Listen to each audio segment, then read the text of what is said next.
April 2024 marks a significant milestone as South Africa celebrates 30 years of democracy and the Gauteng Provincial Legislature's existence. In 1994, legislatures were established to make laws for provinces and hold provincial governments accountable for service delivery and the use of public funds. Committees of the legislature consider laws, monitor the work of provincial government departments, and make recommendations about the work of departments, including their structure, functioning, and policies. Meet the chairpersons. We are in conversation with the chairperson of the Education Portfolio Committee, Honorable Moipone Mhlongo. And it's important that we mention that this discussion is brought to us by Gauteng Provincial Legislature. We appreciate you taking time from your busy schedule to come and chat to us. Let's start with a brief introduction about yourself, and then you can get into your role, in terms of the committee's primary objectives. Okay, cool. Thanks, Pet, and thanks for having me today. So as you've already said, my name is Moipone Mhlongo. I'm the chairperson for the Education Portfolio Committee. So basically, I'm a dusty child. I grew up in the dusty streets of Ekurhuleni. I went to a public school and I went to varsity funded by NSFAS of our government. So I would so say that my role in activism started from quite a young age, where I would have been active in student politics. I was in the RCL, I was in COSAS, I went up to varsity, I was in the UJ Parliament. I was also a Secretary General for the South African Students' Congress, SASCO. So basically, I have always been passionate about education. I've always been passionate about serving the people. I've always been an activist from my youth years. There's no other life that one would know or one knows of. So I think that also better suited where I am, because it's one of my passions. It's one of those things where you know that you can touch and feel the differences that you make. You go to the schools and you can see that, hey, this is what I'm doing and it's affecting people in this way and it's going to change people's lives in this way. So the role that we have as an oversight for education is basically playing a role of being the watchdogs or the police, so to say, for the Department of Basic Education in Gauteng, so that we see that they are doing what they are expected to do as a department. So we go to schools, we speak to districts, we have quite a number of stakeholders. We have your Matthew Koniwe School of Leadership, we have the department in itself. So we interact with almost all the stakeholders, because education is such a broad sphere or field, so to say. So the interaction is quite almost all the departments, if you can speak, so to say, just briefly. Okay, because my next question was going to be that you simplified for the average person in terms of how you interact with the Department of Education, and I believe you've answered that. Thank you very much. I'd love to hear your view on the Basic Education Laws Act. Okay. So I think the Bella Bill, to a certain extent, there's been some misconstruedness or some misunderstandings where people would think that it's a bill that is there to ensure that parents' rights are taken away from them, where SGPs no longer have a role. However, it's quite the opposite. Firstly, I just want to put it out there that the President signed the Bella Bill at a time where it was the month of September. The month of September is an International Literacy Month. It is also, again, in this year, the AU declared this year as a year of education. So it was quite significant that it was signed in those months. But it's also done to strengthen, not necessarily to take away from the rights of the parents, from the rights of the learners. However, it is to strengthen whatever is already there. For example, just one thing that I'll touch on is that the bill speaks to saying that the language of teaching and learning, there should not be any force for any learners to use any other language. They can, especially particularly speaking to Afrikaans, it's quite a thorn in a lot of people's shoes, because when you speak to former Model C schools, whether or not I want my child to learn isiZulu, they are forced to learn Afrikaans. I don't want my child to learn Afrikaans, because what are they going to do with that Afrikaans moving beyond them being in the primary or the high school? So some of the things that can be highlights from the Bella Bill are those for me. And this is another one, I suppose, further in the cap of the department. The 2023 National Senior Certificate Matric results. In the class of 2023, showed an improvement, 0.95%, coming in third nationally. Are there any plans or strategies, that are being implemented to ensure that at least in a worst case scenario, we retain the position and or even improve beyond the current position? Okay. So I think the biggest thing that we strive for is Gauteng, because we are the economic hub of the country and arguably Africa. So we always strive to be number one. I think our intention is to actually be number one.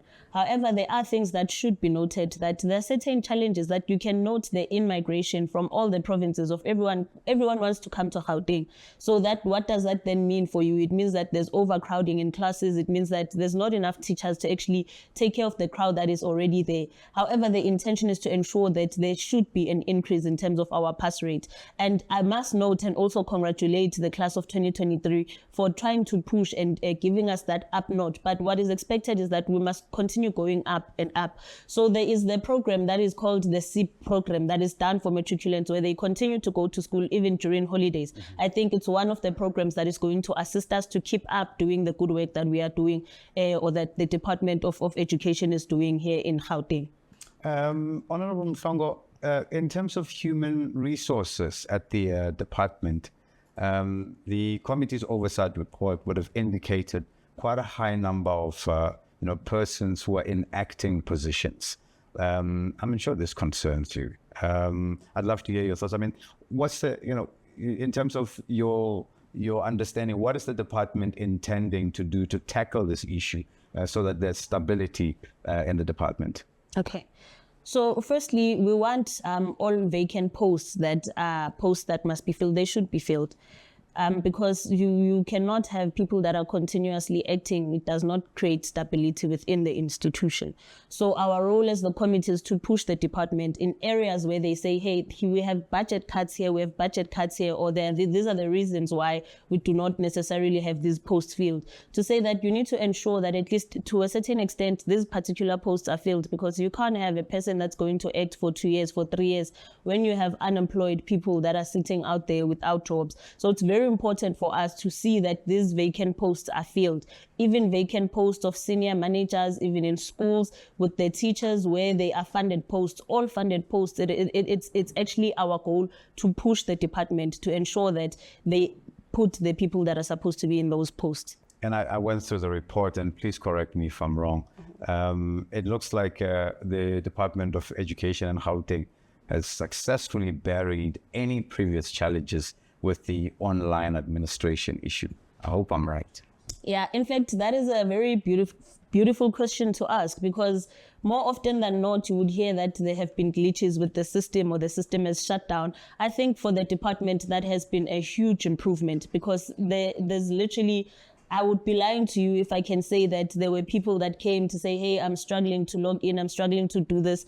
But of course, there are people that will not be technologically savvy, so you would always try to assist those people here and there. However, I've not seen any glitches with the system. And from what we have seen as the intake, there's actually way more students that have applied, or learners rather, that have applied more than the schools that would be there. So that would be the next challenge that we'll have to tackle, to say that because of the in-migration that we have, we might still be faced with another overcrowding again, because remember that they look at the system in terms of how many kilometers are you from the school. At least you must be then allocated at least 5 kilometers or less closer to where you live.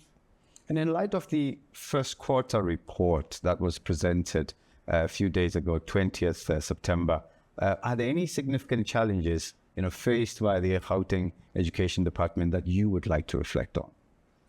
Not necessarily. It would be the biggest challenge that we have is basically on infrastructure, or the building of new schools. That is the main concern that we had, was that there was a bit of an underspending in terms of the infrastructure programs. And we have a challenge of schools that actually still have mobile classes, schools that do not necessarily have sporting facilities, or schools that are not brick and mortar.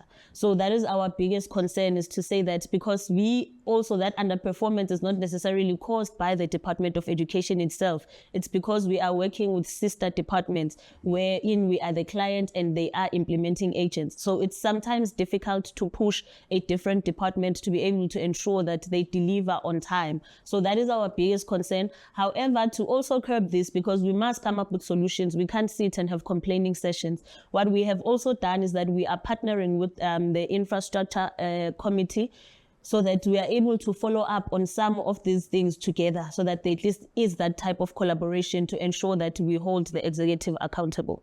And the Gauteng Provincial Legislature champions the issue of, public participation.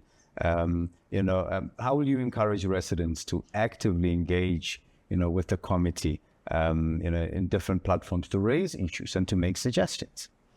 In fact, I love that question, because in the last sitting on Friday, I think there were people that came for basically education, because after we presented our report, they then stood up and left. But what I want is that what we are doing is that we showcase our work and we are able to profile the work that we do, so that the public is able to know that this is what we have done, this is what the committee intends to do, and these are the plans and the strategic vision that we have for the committee. But we want public participation to be there as much as possible. Hence, we are going to continuously have stakeholder engagements, including with school governing bodies, with the student bodies that lead within the schools. We're going to have quite a number of engagements, even with the community in itself, so that they know that you have elected us and you've put us in these positions that we must represent you. But at the end of the day, we do not account to ourselves. We come back and become accountable to you. Well, the road ahead is very long. Who knows? You could be an MEC tomorrow. You could be a minister. You could be a diplomat. But once you've moved on, when you look back at the position that you hold now, what sort of legacy would you want to have remain there, in terms of accountability and in terms of structures that are there to serve the people of Gauteng? Okay. That's a beautiful question. In fact, I think all your questions were quite nice. So, firstly, I think that the biggest thing that one holds is being of service to the people and being accountable to the people.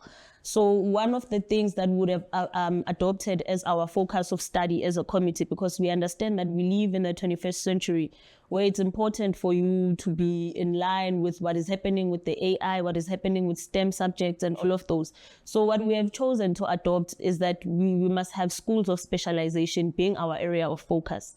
Why do we want schools of specialization? Because we must be able to go to where there's a school where kids are actually building cars. We must be able to go to Katlehong where there is a school of engineering. We must be able to go to townships where the majority of our learners are, and be able to find these schools of specialization where they know that maths and science are actually very important, and that engineering is important, AI is important, all the technologies that go with all of these things are important, because we cannot continue to pass in or import services or manpower or human resource from other countries. We must build our own things here in South Africa. Those children in those schools must be the solution to the robots that are a problem for us as a society. They must build a car like they've already done, some of these kids. So they must continue coming up with solutions that are South African based, that face their communities. They must come up with initiatives that are going to improve South Africa. So that is the legacy that we want to leave, a legacy of South Africans, by our own learners. Chairperson of the Education Portfolio Committee, Honorable Moipone Mhlongo, thank you once again for talking to the people of Gauteng, and all the best. Thank you so much, Pet. Thank you.